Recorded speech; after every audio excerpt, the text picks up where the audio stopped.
নমস্কার, তাপসী রান্নাঘরে সকলকে স্বাগত। শুরু করছি নতুন একটা দিনে নতুন একটা রেসিপি। আজ আপনাদের সঙ্গে শেয়ার করব ঘরে থাকা নর্মাল চাল দিয়েই পকোড়ার রেসিপি। হঠাৎ করে কিছু খেতে ইচ্ছা করছে, ভালো লাগছে না, বা বাজারে যেতে কিনে আনতেও ইচ্ছা করছে না, কোনো টেনশন নেই। বাড়িতে গেস্ট এসে কি দেবেন টেনশনে করছেন, কোনো প্রবলেম নেই। ঘরে থাকা নর্মাল চাল দিয়েই বানিয়ে দিন এই টিফিনটি। টিফিনটি দেখেই বানাতে পারবেন। বানানো ভীষণ সহজ, হয়েও যায় খুব তাড়াতাড়ি, অল্প সময়ে তৈরি করে নিতে পারবেন। এই রেসিপিটি যেমনি উপর থেকে ক্রিস্পি, সেমনি ভিতরে একদমই সফট, আর খেতেও হয় দুর্দান্ত। বাচ্চাদের স্কুল টিফিনেও এই রেসিপিটি তৈরি করে দিতে পারেন। তাহলে আমি রেসিপিটি কিভাবে করলাম সেটাই শেয়ার করব। চলুন বন্ধুরা, আর দেরি না করে রেসিপিটি শুরু করা যাক। আজকের রেসিপির জন্য আমি এখানে চাল 5-6 ঘন্টা ভিজিয়ে নিয়েছি। হঠাৎ করে কিছু খেতে ইচ্ছা করেছে, ঘরে কিছুই নেই, কোনো অসুবিধা নেই, শুধু চাল থাকলেই হবে। আর এটা রেগুলার ভাত খাই যে চালটা, সেই চালটা 4-5 ঘন্টা ভিজালেই হয়ে যাবে। আর যদি হাতে সময় কম থাকে তাহলে আপনারা একটু উষ্ণ গরম জল দিয়ে অন্তত 2-3 ঘন্টা ভিজিয়ে রাখলেই চলবে। এবার এই চালটা আমি ভালো করে একটা পেস্ট তৈরি করে নেব। চাল পেস্ট করার জন্য দেখুন আমি এখানে নিয়ে নিয়েছি মিক্সিং জার। মিক্সিং জারে দিয়ে দিচ্ছি। আমার কাছে মিক্সিং জার আছে, মিক্সিং জারও করছি। আপনাদের কাছে না থাকলে আপনারা সেক্ষেত্রে কিন্তু শিলেও করে নিতে পারবেন। এবার এখানে আমি 1 টেবিল চামচের মতো জল দিয়ে দিচ্ছি। খুব বেশি জল দিয়ে পাতলা করে কিন্তু পেস্ট করা যাবে না, অল্প জল দিয়ে পেস্ট করে নিতে হবে। দেখুন চালটা আমি একদম মিহি করে স্মুথ ভাবে পেস্ট করে নিয়েছি। আমি একটা বোলে ঢেলে নিচ্ছি। এবার এই বোলের মধ্যেই আমি দুটো সিদ্ধ করা আলু দেখুন সিদ্ধ করে ছাড়িয়ে নিয়েছি। এবার একটু ভেঙে ভেঙে দিয়ে দিচ্ছি। আমি মাঝারি সাইজে দুটো আলু সিদ্ধ করে নিয়েছি। দেখুন বাড়িতে গেস্ট এসছে, হয়তো কিছু নেই হাতের কাছে, কি টিফিন দেবেন। আপনারা কিন্তু হঠাৎ করে এই চাল দিয়ে এই রেসিপিটি তৈরি করে দিতেই পারেন, বা বাচ্চাদের স্কুল টিফিনেও কিন্তু এই রেসিপিটি তৈরি করে দিতে পারেন। এই পকোড়াগুলো ভীষণই হেলদি ভাবেই তৈরি হয়। এবার আমি এটাও পেস্ট করে নেব। এই আলুর মধ্যেও আমি 1 চামচ পরিমাণ জল দিয়ে দিচ্ছি। দেখুন আলুটাও আমি পেস্ট তৈরি করে নিয়েছি। এবার আমি দিয়ে দিচ্ছি। দেখুন আমি কতটা মানে আঠালো ভাবে তৈরি করে নিয়েছি। ঠিক এরকম ভাবে কিন্তু তৈরি করে নিতে হবে, একদমই পাতলা করে তৈরি করা যাবে না। এবার দেখুন আমি হাত দিয়েই এটা বের করে নিচ্ছি। এবার আলু পেস্ট আর এই চাল যে পেস্ট করে রেখেছি এটা দিয়ে ভালো করে মিশিয়ে নিচ্ছি।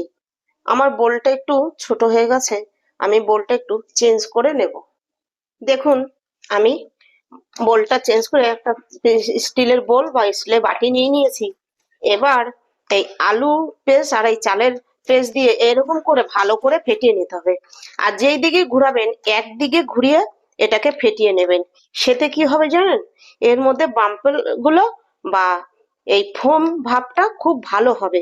একবার এইদিকে একবার এইদিকে করলে ওই যে বাম্পল তৈরি হবে, মানে ফোম ভাবটা তৈরি হবে, এর ভিতরে যে একটা হাওয়া মানে ঢুকে যে একটা বাষ্প মতো ফুলো ভাব যেটা তৈরি হবে ফাঁপা, সেটা কিন্তু হবে না, বেরিয়ে যাবে। ওই জন্য একরকম রেখে এটাকে ফেটিয়ে নিতে হবে। এরকম করে ফেটিয়ে নিলে সেই ক্ষেত্রে কিন্তু এই পকোড়াগুলো ভীষণ ফুলকো ফুলকো হবে, আর উপরটা হবে ক্রিস্পি, ভেতরটা থাকবে ভীষণই নরম।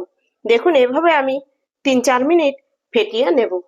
দেখুন আমি এটা 4 মিনিট ফেটিয়ে নিয়েছি। এবার এখানে দিয়ে দিচ্ছি 1 চা চামচ ভর্তি ভর্তি 1 চা চামচ গোটা জিরে দিচ্ছি। মাঝারি সাইজের একটা পেঁয়াজ কুচি। আপনারা নিরামিষ ভাবে খেতে চাইলে পেঁয়াজটা বাদ দিলেই কিন্তু নিরামিষ হয়ে যাবে। দিচ্ছি 4 থেকে 5টা কাঁচা লঙ্কা কুচি, ঝালটা আপনারা আপনাদের পছন্দ মতো ব্যবহার করবেন। দিচ্ছি কিছুটা পরিমাণ ধনেপাতা কুচি। এবার দিয়ে দিচ্ছি পরিমাণ মতো নুন। এবার আবার ভালো করে মিশিয়ে নিচ্ছি সব উপকরণগুলো দিয়ে। নুনটা আমি প্রথমে একটু কম দিয়েছি, পরে আমি একটু দেখে নেব, যদি প্রয়োজন হয় তখন দেব। দেখুন যে কোনো রেসিপিতেই নুন বেশি হয়ে গেলে কিন্তু খেতে ভালো লাগে না। এখানে আমার বেকিং পাউডার, বেকিং সোডা বা ইনো কিছুই কিন্তু দরকার হবে না, এমনিতেই হয়ে যাবে। আর কত অল্প উপকরণে কিন্তু এই রেসিপিটি তৈরি করা যাচ্ছে। আপনাদের হাতের কাছে ধনেপাতা যদি না থাকে, কারি পাতা কাছে থাকলে সেই ক্ষেত্রে কিন্তু কারি পাতাও দিতে পারেন। তাহলে কিন্তু রেসিপিটি সেন্ট ভালো হবে, খেতেও ভালো লাগবে। এই উপকরণগুলো প্রত্যেকের ঘরেই কিন্তু সব সময় থাকে বা অ্যাভেলেবেল থাকে, তাই আপনারা মন চাইলেই এই পকোড়াটি করেও খেতে পারবেন, বাচ্চাদের স্কুল টিফিনেও দিতে পারবেন, ভীষণ হেলদি। আর বাড়িতে গেস্ট আসলেও পরিবেশন করতে পারবেন, বা চায়ের টিফিনেও কিন্তু এই রেসিপিটি করে খেতেই পারেন। এবার আমি সব উপকরণ দিয়ে আরো 1 মিনিট মিশিয়ে নেব বা ফেটিয়ে নেব। দেখুন, সবকিছু উপকরণ দিয়ে আমি আরো 1 মিনিট ফেটিয়ে নিয়েছি। এবার চলে যাব ওভেনের কাছে। দেখুন, আমি তেল গরম বসিয়ে দিয়েছি। এবার যখনই এটা দেব, ঠিক এরকম করে একটু ফেটিয়ে নিয়ে তারপরে কিন্তু পকোড়াগুলো ছেড়ে দেব তেলের মধ্যে। এই দেখুন, তবে তেলটা এখানে আমি একদম হালকা গরম করে নিয়েছি।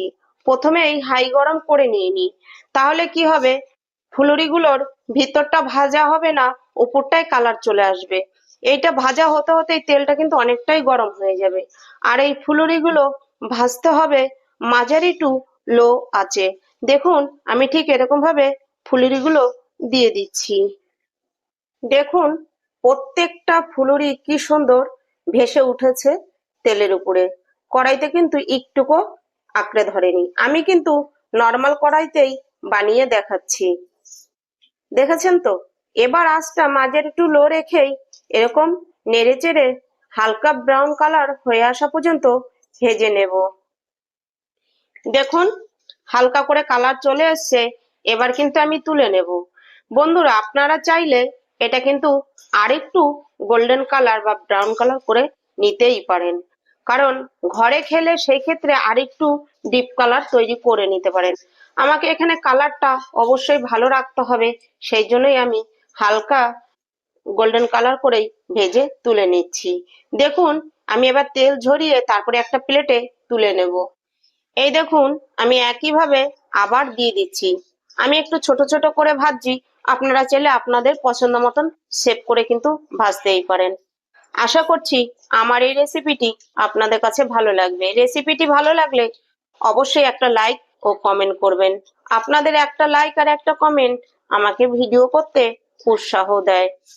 আর আমার নতুন বন্ধুদের কাছে একান্ত অনুরোধ, আমার চ্যানেলটি সাবস্ক্রাইব করে আমার পাশে থাকবেন।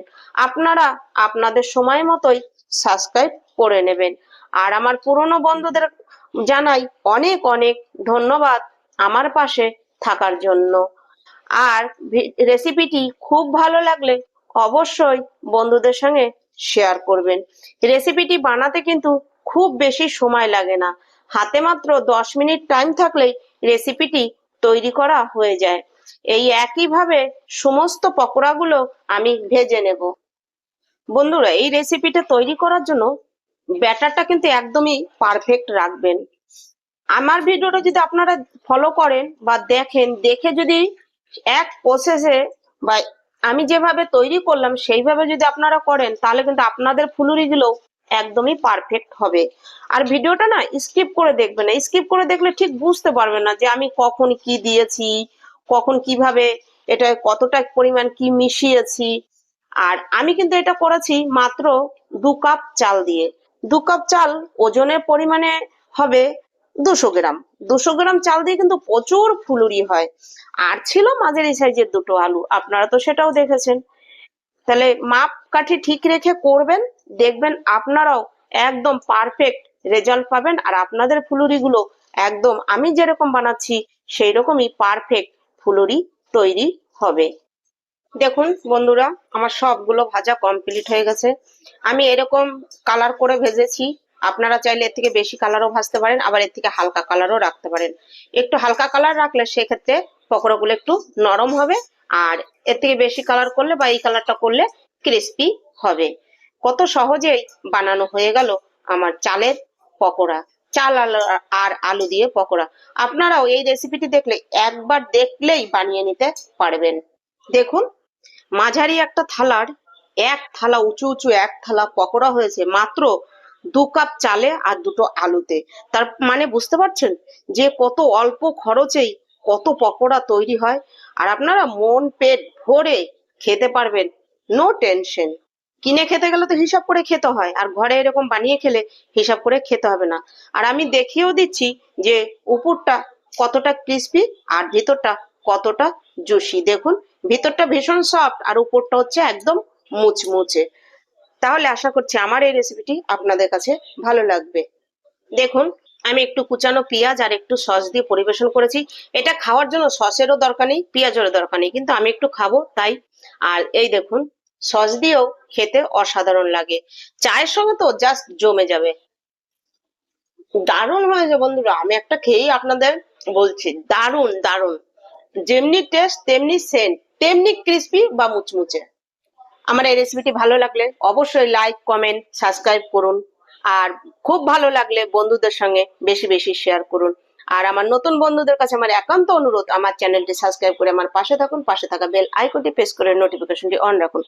যখন আমি এরকম নিত্য নতুন ভিডিও আপলোড করব পৌঁছে যাবে সবার আগে আপনাদের কাছে। আজ ভিডিওটি এখানেই শেষ করছি, ফিরে আসবো নতুন একটা দিনে নতুন একটা রেসিপি নিয়ে। আমি তাপসী, আপনারা দেখছিলেন তাপসী রান্নাঘর।